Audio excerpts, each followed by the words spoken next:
You have to be relentless. You have to never let off the gas, never stop, never quit.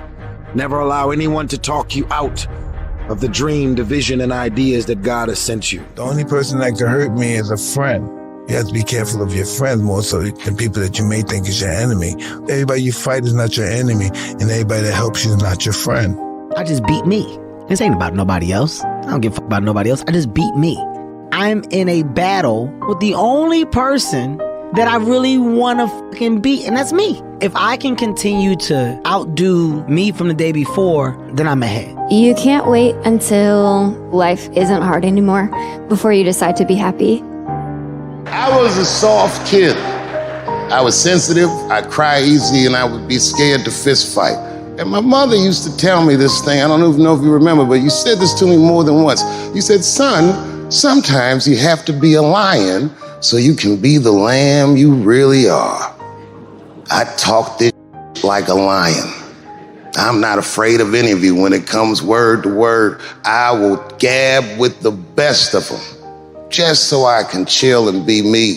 If you want to be great, you want to be the baddest motherfucker ever at what you do, you're going to be misunderstood by everybody because you're going to be so fucking obsessed and so driven to get there. That's what it takes. It takes every second of your fucking life. Anybody says balance? Yeah, balance is important for a lot of fucking people. It is.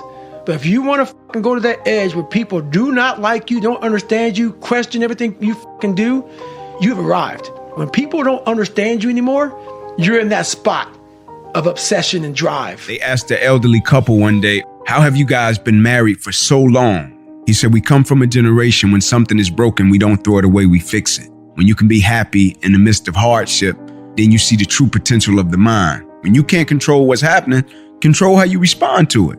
That's where your power is. Control what you can control. I can control my attitude. I can control my words. I can control my perspective. I can control the lens of which I see it. Because if I can control what I can control in the moment, what's happening externally is not going to affect and impact my true potential and my true advancement as a person. Empty your mind.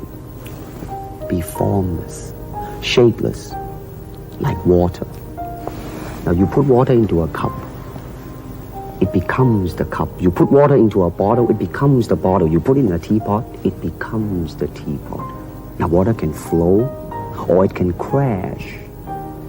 Be water, my friend. This guy was failing out of high school. He was struggling. He was raised by a single mom in the Midwest, but he promised his mother he would take a test called the SAT. Well, this guy takes it. He's bombing. He's failing out of school. He doesn't expect anything. Well, he gets a 1480 out of 1600. So he's stunned, right? And his mother said, did you cheat? And he said, I swear to God, I tried to cheat, but the way the numbers were and the scantrons and the bubbles, you couldn't cheat.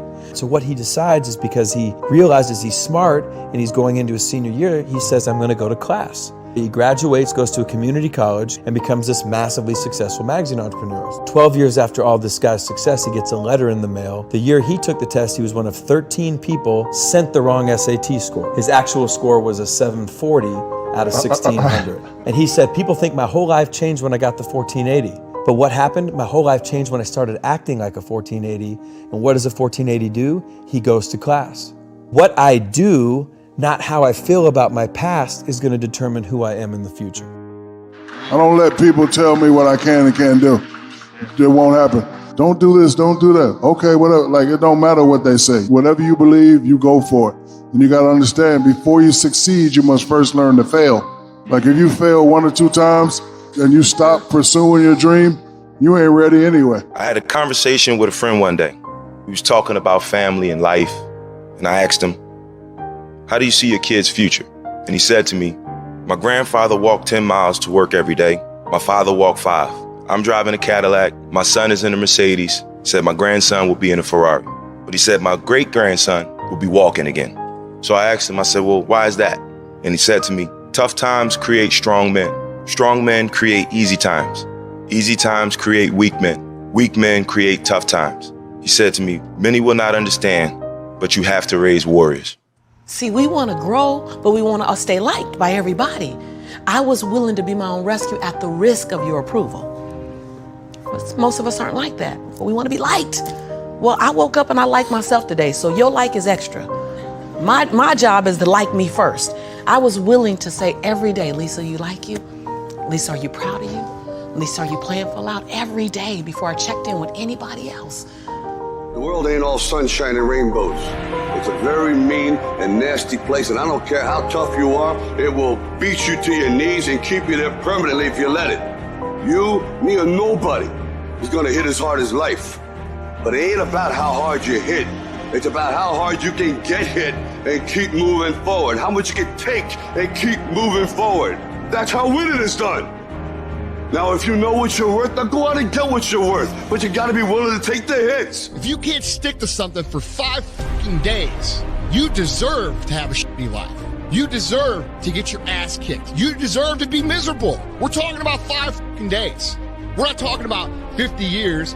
We're not talking about the 5 years it probably takes to build something worthwhile. We're not talking about the 5 months it could take for you to lose 100 pounds. We're talking about 5 fucking days. And you can't even stick to it for that. So what the do you think you deserve?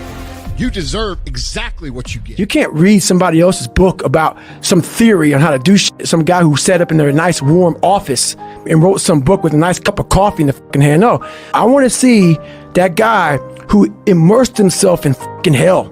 And he thought about quitting and leaving and his wife and his kids. And why am I here? Is it worth it? All this crazy shit. And found out a way to get through it. But usually we react. We have pain, we have suffering, we react. And we react about get the fuck out of here.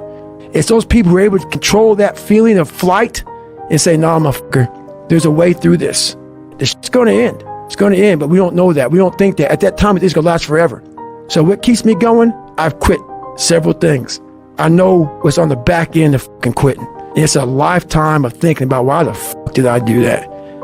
And I ain't fucking doing that no more. Your mind has to be stronger than your feelings. Think about every poor decision you've made in your life. There was more emotion that was involved in it than there was mind.